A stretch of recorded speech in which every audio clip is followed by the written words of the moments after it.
दोस्तों, स्वागत है आपका आपके अपने channel C S Joshi sir में। आज हम पढ़ने वाले हैं गणित प्रकाश कक्षा 6 का 5.4 अभाज्य गुणनखंड। तो आइए देखते हैं दो संख्याओं की सहअभाज्यता की जांच। सहअभाज्यता, दो संख्याएं अगर हमें दी है उनमें सहअभाज्यता की जांच हम कैसे करते हैं। तो यहाँ पर शिक्षक बता रहे हैं कि क्या 56 और 63 सहअभाज्य है। तो सहअभाज्य होने का नियम ये है कि दोनों संख्याओं में एक के अतिरिक्त किसी अन्य संख्या का जो गुणनखंड है वो नहीं होता है, उनका सारा गुणनखंड केवल एक होता है। तो अब बच्चे उसको हल करते हैं अंश और गुणा। यदि उनका सारा गुणनखंड संख्या एक से अलग है तो वे सहअभाज्य नहीं होंगी। अगर एक के अलावा भी कोई अन्य गुणनखंड उनका है तो उसको हम सहअभाज्य नहीं मानेंगे। आइए जांच करते हैं। अंशु, मैं लिख सकता हूँ कि 56 बराबर 14 गुणा 4, ये 56 के गुणनखंड हैं और सही हैं। और ऐसे ही 63 बराबर 21 गुणा 3, तो ये गुणनखंड भी सही हैं। 21 3 63 होता है और 14 को 56 होता है। इस प्रकार 14 और 4 संख्या 56 के गुणनखंड हैं। इसी प्रकार 21 और 3 संख्या 63 के गुणनखंड हैं।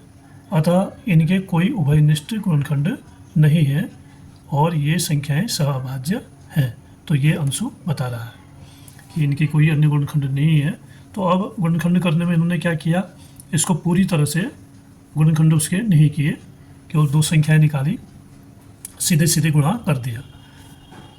और आगे गुणा कहता है, रुको, मैं 56 के गुणनखंड कैसे कर दिए उसने, 7 गुणा 8, 8 सत्ते 56, और 63 के गुणनखंड कैसे किए, 63 बराबर 9 गुणा 7, 9 सत्ते 63 भी लिख सकता हूँ।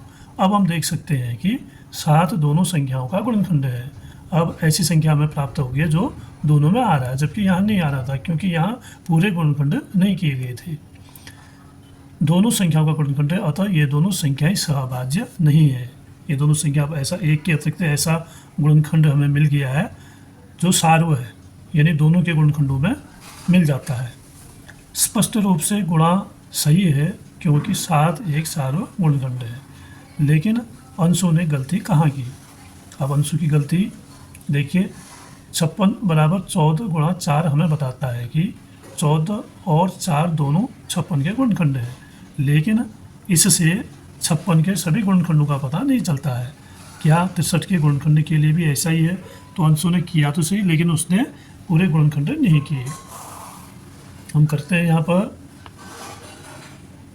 56 का एक गुणनखंड तो आया 14 गुणा 4, केवल इतना अंशु ने किया, जबकि इसका गुणनखंड ये जो 14 है इसके और भी गुणनखंड है, 2 गुणा 7, और 4 के भी और हैं, 2 गुणा 2, ये बनते हैं इसके पूरे गुणनखंड, जिसको हम अभाज्य गुणनखंड कहते हैं।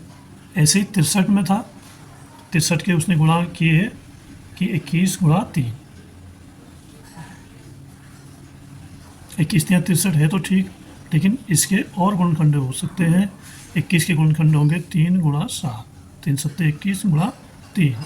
तो आप देख रहे हैं अभी जो 7 है ये दोनों में मिल रहा है, सार्व है।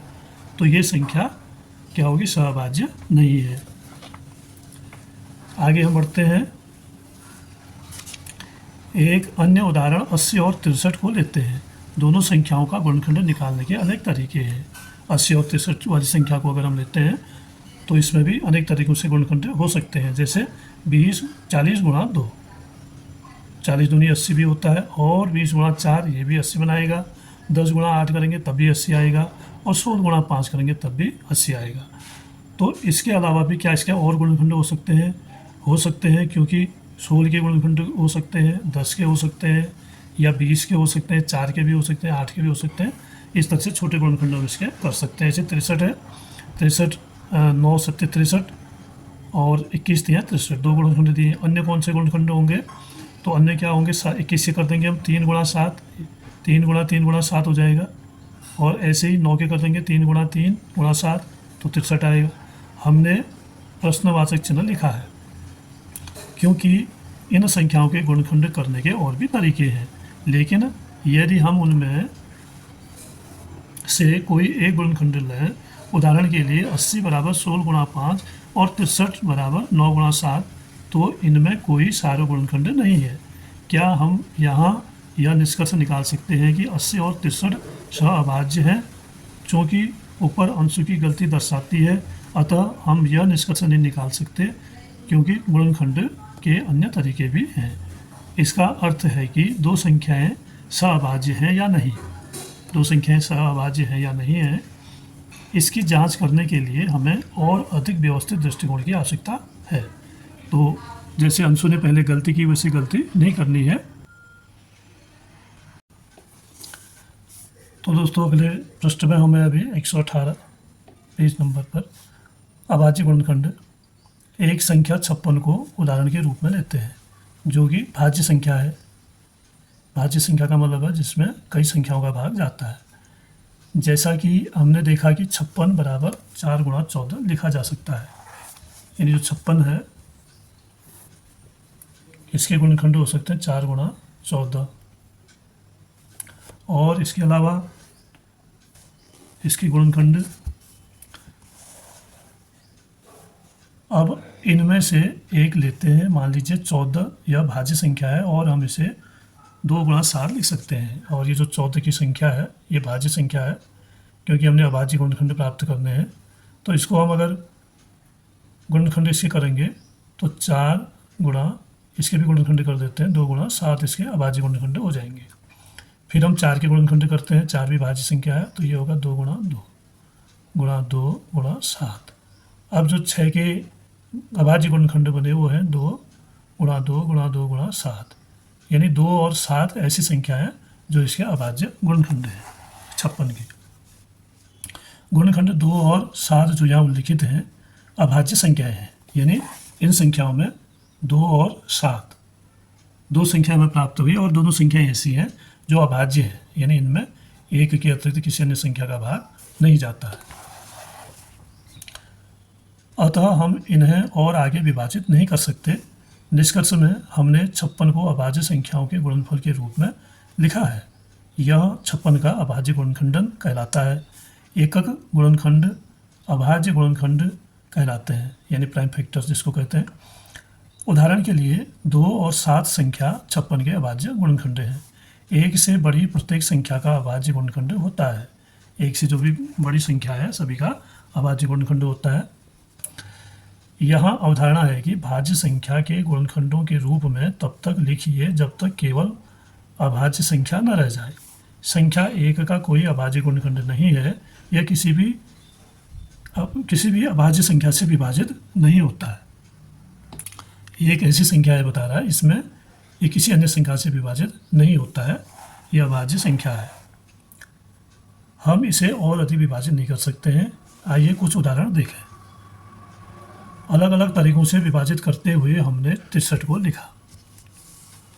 अब इसके अलग अलग तरीके क्या है? एक तो हो गया 3 गुणा 3 गुणा 7, एक तरीका ये है, और 3 गुणा 7 गुणा 3, यानी 7 या 21 3 या 63। क्या ये अलग अलग हैं? वास्तव में नहीं। वही अभाज्य संख्याएं 3 और 7 दोनों स्थितियों में दिखाई दे रही हैं। दोनों स्थितियों में संख्या 3 2 बार और संख्या 7 1 बार दिखाई दे रहा है। 3 2 बार आया, 7 1 बार आया। फर्क इतना है कि 7 बीच में, ये 3 पीछे है। आकृति में अभाज्य गुणनखंड को 4 विभिन्न तरीकों से दिखाया गया है। देखिए, इन चारों स्थितियों में 2 बार 2 और 2 बार 3 प्राप्त हो रहा है। उन्हें पुनः गुणन करके देखिए, हमें चारों स्थितियों में 36 प्राप्त होता है। अब 36 के गुणनखंड इसने 4 तरीके से किए हैं। 36 है पहला तरीका, तो इसने किया है 2 गुणा 18, और दूसरा तरीका है 3 गुणा 12, और तीसरा तरीका है 4 गुणा 9, और चौथा तरीका है 6 गुणा 6। तो इस तरह से हम अगर इनके गुणनखंड निकालते हैं तो आगे देखिए, गुणा करते जाते हैं। ये 2 तो अभाज्य संख्या है, 18 के करेंगे हम, ये आएगा 2 गुणा 9। फिर आगे बढ़ेंगे 2 गुणा 2 गुणा, अब 9 के होंगे 3 गुणा 3। एक तरीका ये हुआ, यानी 2 गुणा 3 गुणा 9, 3 गुणा 3। फिर 3 गुणा 12 में, 3 तो अभाज्य संख्या है, 12 के गुणनखंड फिर से हम करते हैं। 12 के हो जाएंगे 3 गुणा 4, यानी ये 3 और पहले से है, और ये 3 गुणा 4 हो गया 12। फिर करेंगे 3 गुणा 2 गुणा 2।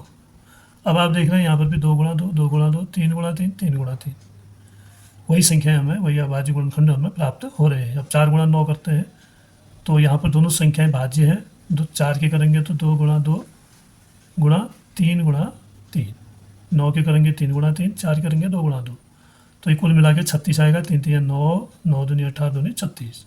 तो इसमें भी आप देख रहे हैं 2 गुणा 2, 3 गुणा 3 हमें इसी भांति प्राप्त हो रहा है। अब चौथा तरीका 6 6 36 हमने किया था, तो इसको भी दोनों संख्याएं भाज्य हैं। 2 गुणा 3 2 3 6, 2 गुणा 3 2 3 6। अब यहाँ भी 2 गुणा 3 2 गुणा 3, यानी अगर इसको हम अरेंज करें तो ये हो जाएगा 2 गुणा 2 गुणा 3 गुणा 3। 3 3 9 दूनी 18, दूनी 36, उतना ही आएगा। तो अब देख रहे हैं आप सभी संख्याओं में वही गुणनखंड हैं। 2 गुणा 2 3 गुणा 3, 2 गुणा 2 3 गुणा 3, 2 गुणा 2 3 गुणा 3, ऐसे 2 गुणा 2 3 गुणा 3। तो यानी आप किसी भी तरीके से करो, अभाज्य गुणनखंड हमें अंत में वही प्राप्त हो। 4 तरीके से भी करो तो हम वहीं पहुंचेंगे अभाज्य गुणनखंड में। आगे है, यदि अभाज्य गुणनखंड के क्रम को छोड़ दिया जाए तो किसी भी संख्या के लिए केवल एक अभाज्य गुणनखंड होता है। हम नीचे बता रहे हैं कि क्रम महत्वपूर्ण नहीं है, फिर भी जैसा कि हमने इन उदाहरणों में देखा कि हम परिणाम तक विभिन्न तरीकों से पहुंच सकते हैं। जैसा कि अभी आपने 36 के गुणनखंडों में देखा, तो किसी भी तरीके से चले तो परिणाम पर हम उसी परिणाम पर पहुंचेंगे। क्या क्रम महत्वपूर्ण है? तो दोस्तों इस चित्र की मदद से हम इसको आसानी से समझ सकते हैं। ये जो लाइनें हैं, 2 लाइनें हैं, 2 गुणा, और ये जो है ये 3 है, 3, और इस तरह से ये है 5 गुणा 5। इसको हम हल करते हैं तो 5 या 15 दूनी 30। तो इस तरह से जो है हम इस चित्र की मदद से क्या आप समझा सकते हैं कि 30 बराबर 2 गुणा 3 गुणा 5, यानी इन संख्याओं को या इन गुणनखंडों को गुणा करके 30 प्राप्त होता है। ये इससे हम इसको ऐसे समझाएंगे कि ये कितनी लाइनें हैं, 2 लाइनें हैं, और ऐसे कितनी है, 3 है, और ऐसे 5 है। तो इसको हम सबको गुणा करते हैं तो कुल बॉक्स यहाँ पर होंगे 30 बॉक्स। तो यही इसको इसमें समझने की आवश्यकता है। जब हम संख्याओं का गुणन करते हैं तो हम यह किसी भी क्रम में कर सकते हैं, परिणाम एक समान होगा। इसीलिए जब 2 बार 2 और 2 बार 3 को किसी भी क्रम में गुणन किया जाता है तो हमें 36 प्राप्त होता है। आगे की कक्षा में हम इसका गुणन की क्रम विनिमेयता और सहचर्यता के नाम से अध्ययन करेंगे। क्रम विनिमेयता यानी क्रम को इधर उधर बदल देना, और सहचर्यता साथ साथ में आना। अतः क्रम महत्वपूर्ण नहीं है। साधारणतया अभाज्य संख्याओं को हम बढ़ते क्रम में लिखते हैं। उदाहरण के लिए 225 के गुणनखंड है 3 गुणा 3 गुणा 5 गुणा 5, और 30 के गुणनखंड है 2 गुणा 3 गुणा 5। 5 या 15, 15 दूनी 30, 5 25 25, 3 75, 3 225। फिर है 2 संख्याओं के गुणनफल का अभाज्य गुणनखंड। अब जब 2 संख्याएं हमारे पास होती हैं, उनका जो गुणनफल है उसके अभाज्य गुणनखंड हम कैसे लेते हैं। संख्या का अभाज्य गुणनखंड ज्ञात करते हैं तो सबसे पहले हम इसे 2 गुणनखंडों के गुणन के रूप में लिखते हैं। उदाहरण के लिए 72 बराबर 12 गुणा 6, 2 गुणनखंड हमने लिखे। इसके पश्चात हम दोनों प्राप्त गुणनखंडों वाली प्रत्येक संख्या का अभाज्य गुणनखंड ज्ञात करते हैं। उपरोक्त उदाहरण में 12 बराबर 2 गुणा 2 गुणा 3, यानी ये 12 के गुणनखंड छोटे ऐसे हो जाएंगे अभाज्य वाले, और 6 बराबर 2 गुणा 3। क्या अब आप 72 का अभाज्य गुणनखंड बता सकते हैं? वास्तविक संख्या का अभाज्य गुणनखंड प्राप्त करने के लिए दोनों के गुणनखंडों को एक साथ लिखना होगा।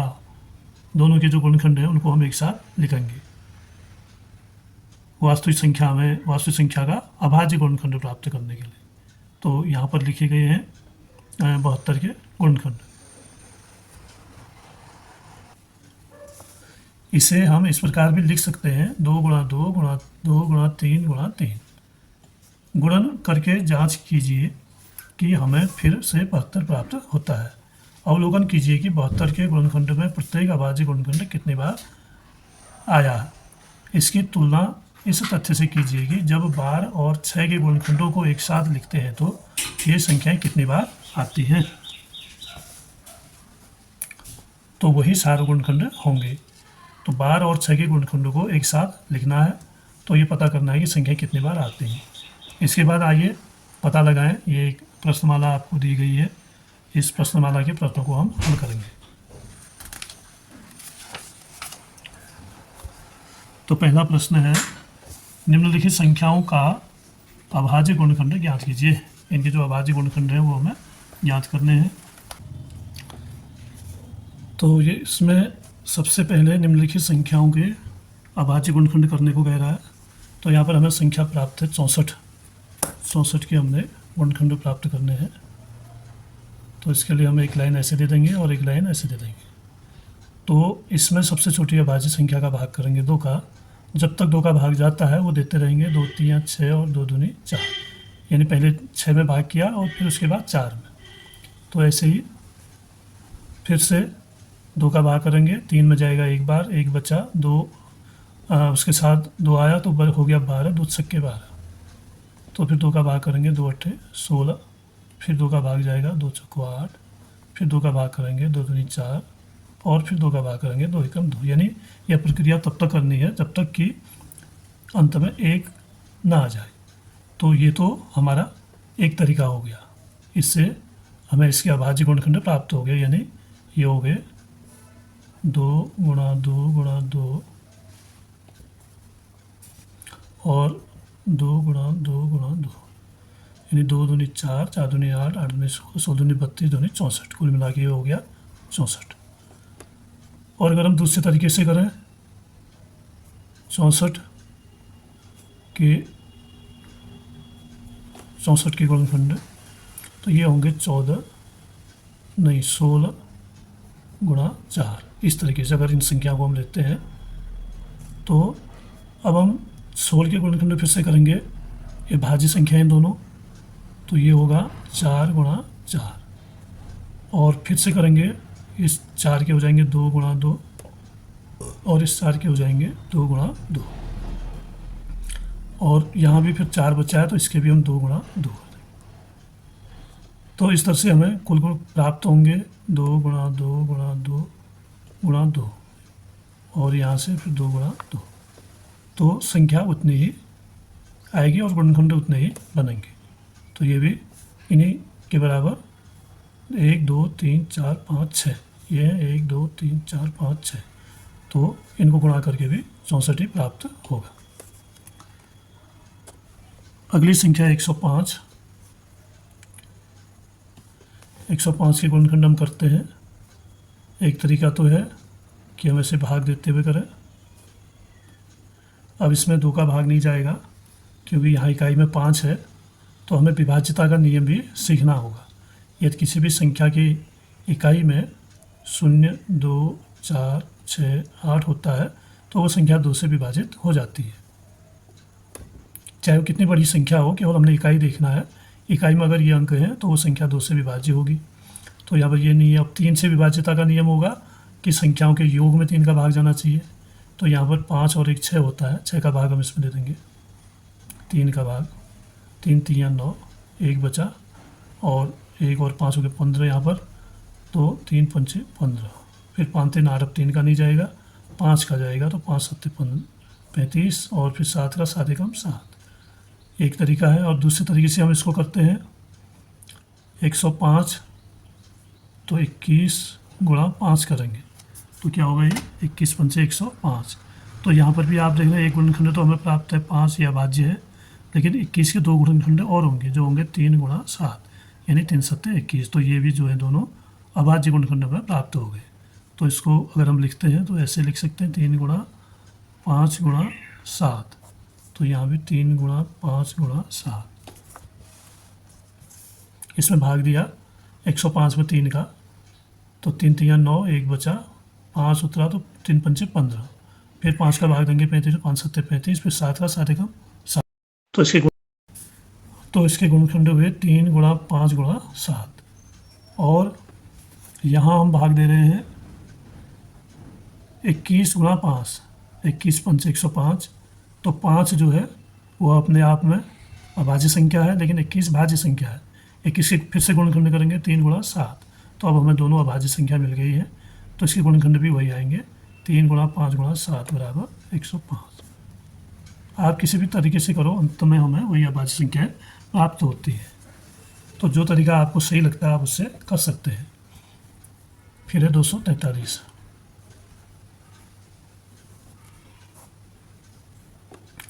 तो दोस्तों यहाँ पर इकाई के अंक में 3 है, 2 का भाग तो इसमें जाएगा नहीं, फिर हम 3 के भाग के नियम के अनुसार पता करेंगे।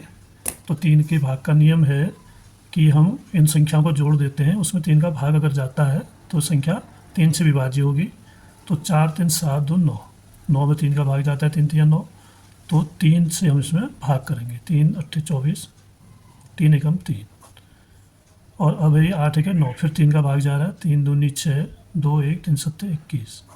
और फिर 3 का भाग जा रहा है, 3 9 27, फिर 3 का भाग जा रहा है, 3 3 9, फिर 3 का भाग जा रहा है, 3 एकम 3। यानी इसके जो गुणनखंड हैं वो हमें प्राप्त हुए 3 गुणा 3 गुणा 3 गुणा 3, 1 2 3 4 5 3। तो इन सबको अगर हम गुणा करते हैं, अब अभाज्य संख्या में प्राप्त हो चुकी है, 3 3 9 9 3 27, ये हो गया 27 गुणा 3 गुणा 3, यानी 27 गुणा 9 हो गया, 9 सत्ते 63, 9 दूनी 18, 9 सत्ते 63 9 दूनी 18, 6 24, 243 हमें प्राप्त हो रहा है। तो अगर हम दूसरे तरीके से करेंगे तो उसमें भी यही होगा, ऐसे भी कर सकते हैं, 27 गुणा 9, इस तरीके से 243 की गुणनखंड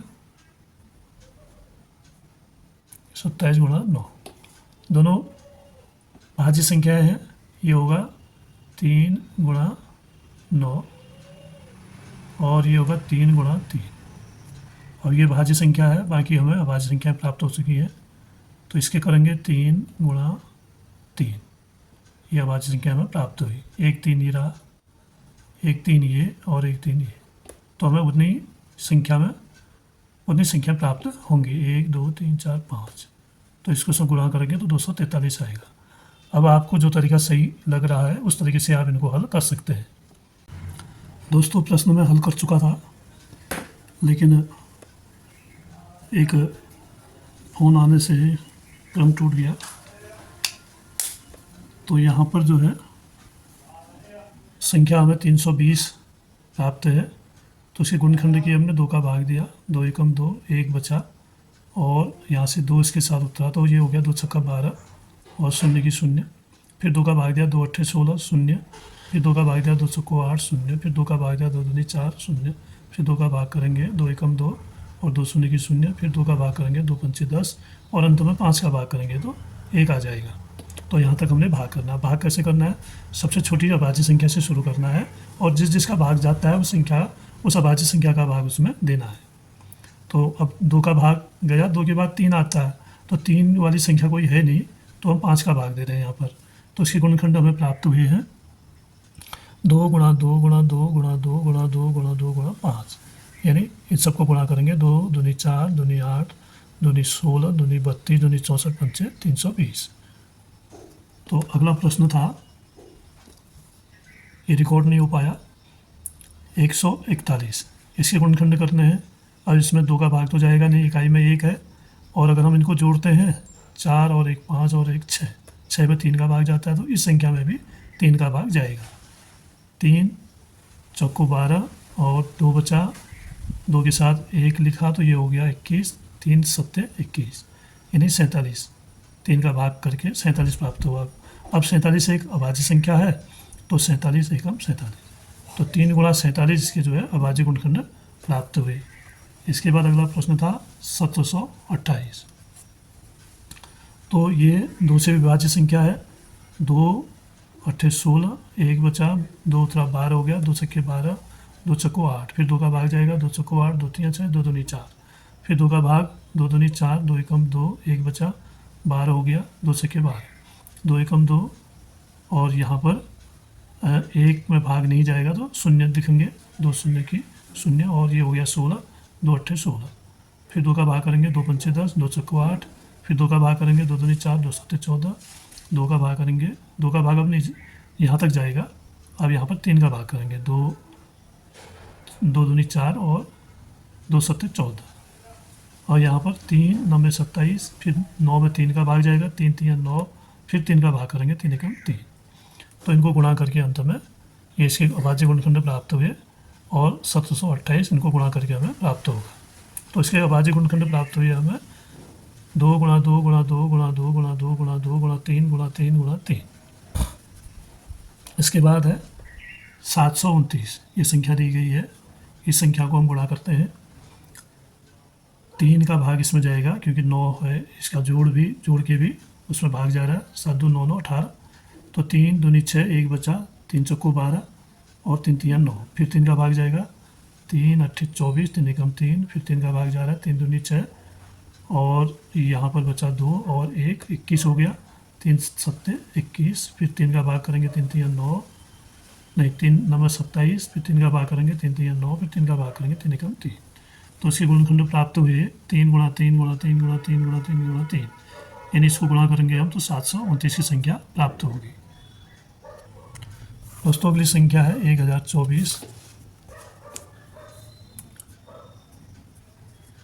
2 का भाग इसमें जाएगा, आप देख रहे हैं क्योंकि 4 है इकाई के अंक में, तो 2 पंचे 10, 1 में नहीं जाता है, शून्य को लेके 10 हो गया, तो 2 पंचे 10, 2 एकम 2, 2 दूनी 4, फिर 2 से भाग करेंगे, 2 दूनी 4, 1 बचा, 2 पंचे 10, 1 बचा, 2 छक्के 12, फिर 2 का भाग करेंगे, 2 एकम 2, 2 दूनी 4, यहाँ से 1 बचता है, और 6 को मिला के हो गया 16, तो 2 अट्ठे 16, फिर 2 का भाग करेंगे, 2 छक्के 12 और 2 चक्को 8, फिर 2 का भाग करेंगे, 2 तियाँ 6, 2 दूनी 4, फिर 2 का भाग करेंगे, 2 एकम 2, यहाँ से 1 बचा, और ये 2 मिला के हो गए 12, 2 छक्के 12, फिर 2 का भाग करेंगे, 2 अट्ठे 16, फिर 2 का भाग करेंगे, 2 चक्को 8, फिर 2 का भाग जाएगा, 2 दूनी 4, और अंत में फिर 2 एकम 2, तो इस तरह से ये इसके गुणनखंड हमें प्राप्त हो रहे हैं। तो लिख देंगे 2 गुणा 2 गुणा 2 गुणा 2 गुणा 2 गुणा 2 गुणा 2 गुणा 1 2 3 4 5 6 7 8 9 10, तो ये गुणनखंड हमें प्राप्त हुए किसके, 1024 की।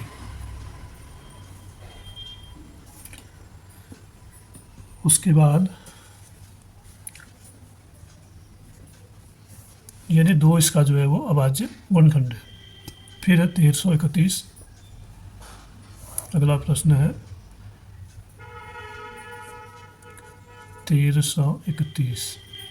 अब यहाँ पर दोस्तों 2 का भाग जाएगा नहीं, आप देख रहे हैं इकाई में 1 है, और 3 का 3 1 4, 3 7, 1 8, 3 का भी नहीं जा रहा, और फिर 5 का भी इसमें नहीं जाएगा, फिर 7 का देखते हैं, 7 एकम 7, 6 बचा, 7 9 63, 7 का भी नहीं जाएगा, फिर 11 का देखते हैं कि 11 का भाग इसमें जाता नहीं जाता है। दोस्तों इसमें 11 का भाग जाएगा, 11 से शुरू करते हैं, 11 एकम 11, और 2 बचा, 2 के साथ 3 आया तो 23 हो गया, 11 दूनी 22, 1 बचा और 1 के साथ 11, 11 एकम 11। फिर आगे देखते हैं, 11 एकम 11, 1 बचा और ये आया तो 11 हो गया, 11 एकम 11, फिर 11 का ही भाग जाएगा, 11 एकम 11, तो इसके गुणनखंड में प्राप्त होते हैं 11 गुणा 11 गुणा 11, यानी 11 जो है इसका अभाज्य गुणनखंड है। उसके बाद अंतिम संख्या है 1000। 1000 तो इसमें आप देख रहे हैं शून्य है तो 2 से शुरू करेंगे, 2 पंचे 10, शून्य और शून्य, फिर 2 का भाग जाएगा, 2 दूनी 4, 1 शून्य, 2 पंचे 10, शून्य, फिर 2 का जाएगा, 2 एकम 2, 2 दूनी 4, 2 पंचे 10, अब 5 आया है, 5 3 8, 3 का भी नहीं जाएगा तो 5 का भाग जाएगा, 5 दूनी 10, 2 5, 5 बच्चे 25, फिर 5 का भाग करेंगे, 5 बच्चे 25 और 5 एकम 5। तो इसके गुणनखंड हमें प्राप्त होंगे 2 गुणा 2 गुणा 2 गुणा 5 गुणा 5 गुणा 5। तो 2 और 5 इसके अभाज्य गुणनखंड है। तो इस तरह हमारा ये पहला प्रश्न हल होता है। आगे बढ़ते हैं। अब देखते हैं प्रश्न नंबर 2। किसी संख्या के अभाज्य गुणनखंड में एक बार 2, 2 बार 3 और एक बार 11 हो तो वह संख्या क्या होगी। यानी कोई संख्या ज्ञात करनी है जिसके गुणनखंड क्या आ रहे हैं, एक बार तो 2 आ रहा है, 2 बार 3 आ रहा है और एक बार 11 आ रहा है। तो हमने संख्या बतानी है। जैसे अभी तक आपने गुणनखंड किए थे, संख्या दी थी, गुणनखंड किए थे। अब गुणनखंड दिए हैं और संख्या बतानी है। तो यहाँ पर हम क्या कर देंगे, गुणनखंडों को सीधे सीधे गुणा कर देते हैं। जैसे आप देखिए, आप प्रश्न है दूसरा और कह रहा है एक बार आ रहा है 2 और 2 बार आ रहे हैं 3 और एक बार आ रहा है 11। तो हमने संख्या बतानी है। तो ये गुणनखंड है, इनको गुणा करेंगे तो वो संख्या हमें ज्ञात हो जाएगी। इसलिए हम लिखेंगे अभिष्ट संख्या क्या होगी। तो उसके लिए हमने इनको गुणा कर देना है। गुणा करते हैं। ये हो गया 11 3 33 और ये हो गया 3 दूनी 6। तो दोनों को गुणा कर देंगे।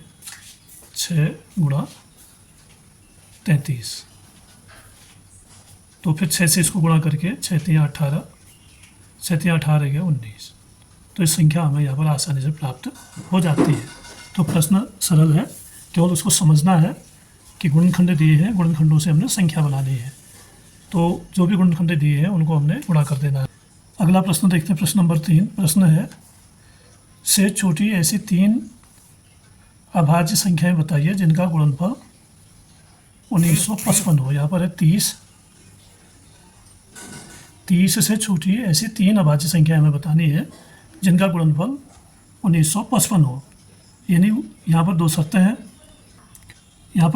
हैं। एक तो है कि गुणनफल 1955 होना चाहिए और वो गुणनखंड क्या होने चाहिए, 30 से छोटे होने चाहिए। तो ये संख्या गुणनफल करके 1955 आ रहा है, तो इसके हम गुणनखंड निकाल लेंगे। इसके हमने यहाँ पर गुणनखंड करने हैं 1955 के। 1955 गुणनखंड कर लेंगे। इसमें 2 का भाग तो जाएगा नहीं, 9 का 10 15 5 20, 3 का भी नहीं जाएगा। तो इसमें जाएगा 5 का भाग। 5 3 15, 4 से इसरा 5 उतरा तो ये हो गया 45 और 5 9 45 और फिर 5 एकम 5, 391। अब अगला इसमें 9 3 12 1 13, 3 का भी नहीं जाता, 5 का भी नहीं जाता और 11 3 33, 8 1 नहीं जाता। तो 17 को हम देखते हैं। 17 का भाग इसमें जाएगा, 17 दूनी 34, 5 1 17 3 51 और फिर इसमें जाएगा 23 का भाग, 23 एकम 23। तो इस तरह से आपको ये गुणनखंड प्राप्त हो गए हैं 1955 के। तो जिनको गुणा करने से 2 शर्तें थी यहाँ पर। एक तो वो गुणनखंड 30 से छोटे हों, तो आप देख रहे हैं सभी 30 से छोटे हैं। 5 गुणा 17 गुणा 23 सभी 30 से छोटे हैं और संख्या जो है 1955 उसका गुणनफल हो। तो इनको हम गुणा करते हैं तो गुणनफल आता है 1955। तो इस तरह दोस्तों प्रश्न नंबर 3 हल होता है। और अगला प्रश्न है बिना गुणा किए ही, यहाँ पर देखिए, बिना गुणा किए निम्न संख्याओं का अभाज्य गुणनखंड ज्ञात कीजिए। गुणनखंडन ज्ञात करना है किस किस का। ए है 56 गुणा 25, बी है 108 गुणा 75 और सी है 1000 गुणा 81। तो इन तीनों का हमने बिना गुणा किए ही इनका अभाज्य गुणनखंडन ज्ञात करना है। तो जो हमने दूसरी विधि पहले प्रश्न में बताई थी उसी का यहाँ पर प्रयोग करेंगे। तो पहला प्रश्न है 56 गुणा 25, चौथे का ए है 56 गुणा 25। तो इसके गुणनखंड अलग कर लेंगे, इसके अलग कर लेंगे। तो इसके गुणनखंड करते हैं 7 गुणा 8 56 और 5 गुणा 5 ये हो गया 25। तो इसमें जो भी अभाज्य गुणनखंड आपको प्राप्त हो गए हैं उनको हम गोला कर देंगे, इसमें गोला कर देंगे, इसमें भी गोला कर देंगे और ये भी अभाज्य है। अब केवल एक संख्या रही 8 जिसके अभाज्य गुणनखंड प्राप्त नहीं हुए हैं, तो इसको 2 गुणा 4 कर देंगे। तो यहाँ पर भी हमें एक अभाज्य गुणनखंड मिल गया। अब रहा 4, 4 के भी हम अभाज्य गुणनखंड करेंगे तो 2 गुणा 2। तो आप देख रहे हैं जितने भी यहाँ पर जिन संख्या में गोले लगे हैं ये अभाज्य गुणनखंड है। अगर इसको हम आरोही क्रम में लिखते हैं तो सबसे पहले 2 को लिखेंगे। 2 कितने हैं?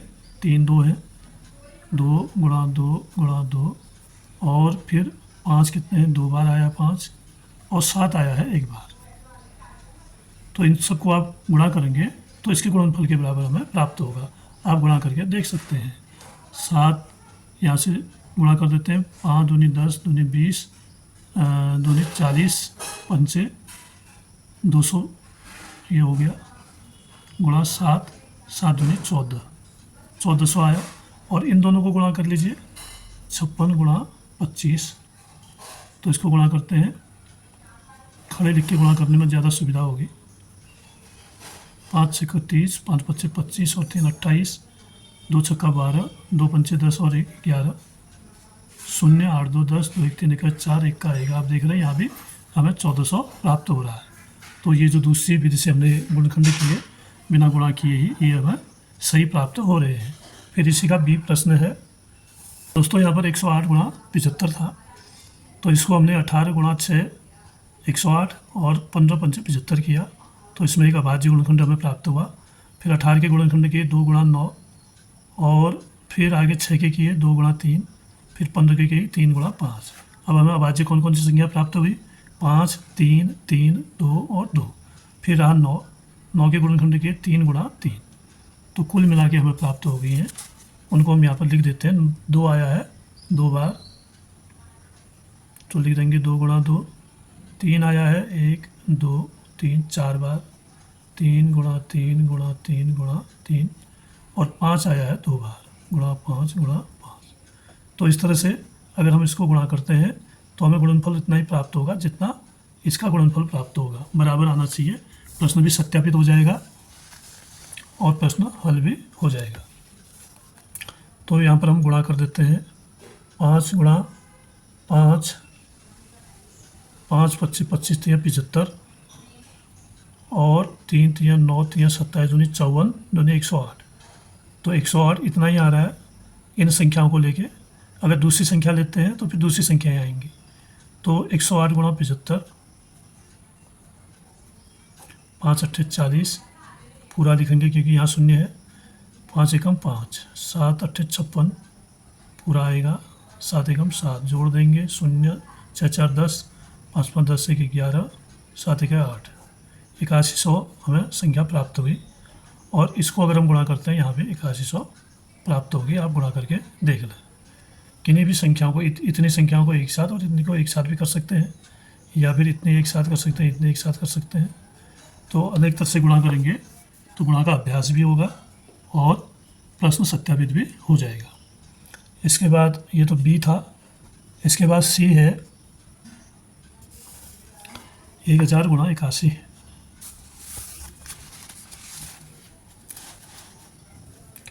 1000 गुणा 81, ये है सी वाला प्रश्न। तो इसको हम गुणा करते हैं। पहले हम इसके गुणनखंड करते हैं। तो 1000 के जो गुणनखंड हैं वो होंगे, अगर हम 100 गुणा 10 कर दें या 10 गुणा 100 कर दें तो ये 1000 आएगा। फिर हम 9 गुणा 9 कर दें तो 81 आएगा। दोनों के गुणनखंड हो गए, लेकिन कोई भी अभाज्य गुणनखंड हमें प्राप्त अभी तक नहीं हुआ। इसके बाद हम 10 के करेंगे तो 10 के होंगे 2 गुणा 5, दोनों आपके पास अभाज्य गुणनखंड आ गए। इसके बाद 100 के गुणनखंड करेंगे। अगर हम इसको 10 गुणा 10 कर देते हैं, इसमें अभाज्य गुणनखंड प्राप्त नहीं हुए। उसके बाद हम इसको करते हैं 9 के 3 गुणा 3, फिर अगला 9 है गुणा 3 गुणा 3। तो हमारे पास ये अभाज्य गुणनखंड आ गए 3। अब रहा 10 के अभाज्य गुणनखंड हमें प्राप्त होंगे 2 गुणा 5 करके। 2 भी अभाज्य है, 5 भी अभाज्य है।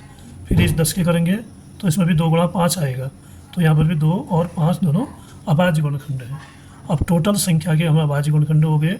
2 आया है 1 2 3 बार, तो लिखेंगे 2 गुणा 2, और 3 आया है 1 2 3 4 बार, लिखेंगे 3 गुणा 3 गुणा 3 गुणा 3, और 5 आया है 1 2 3 बार, तो लिखेंगे 5 गुणा 5 गुणा 5।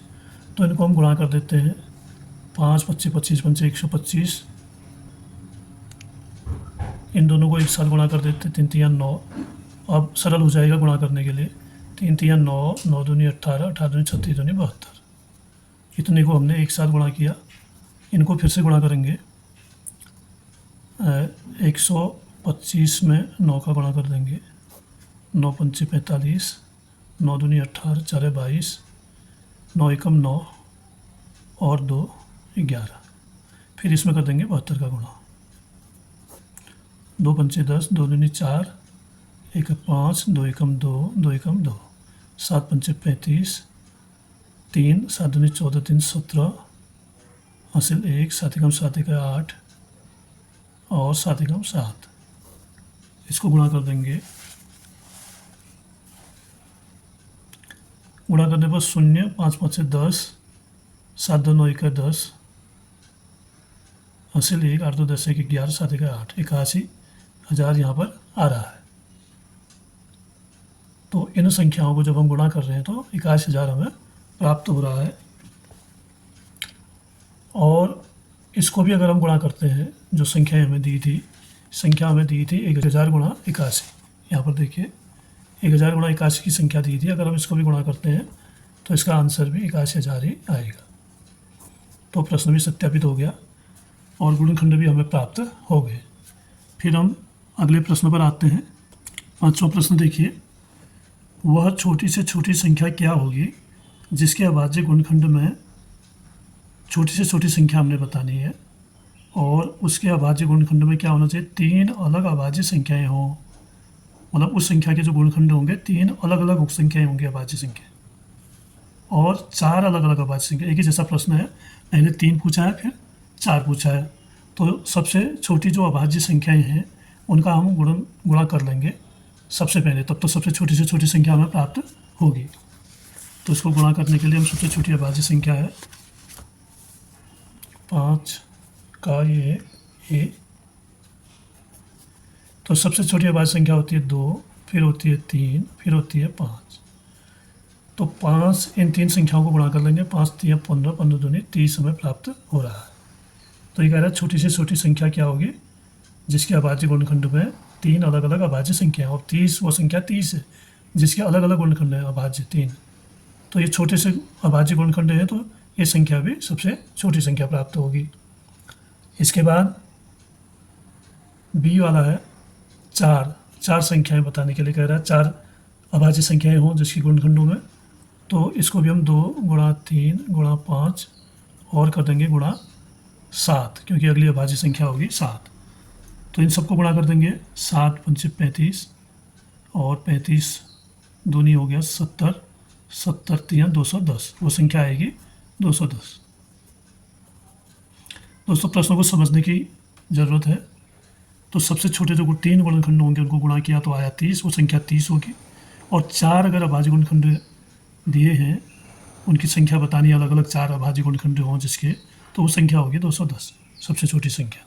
तो दोस्तों आज का ये पाठ होता है यहाँ पर पूरा।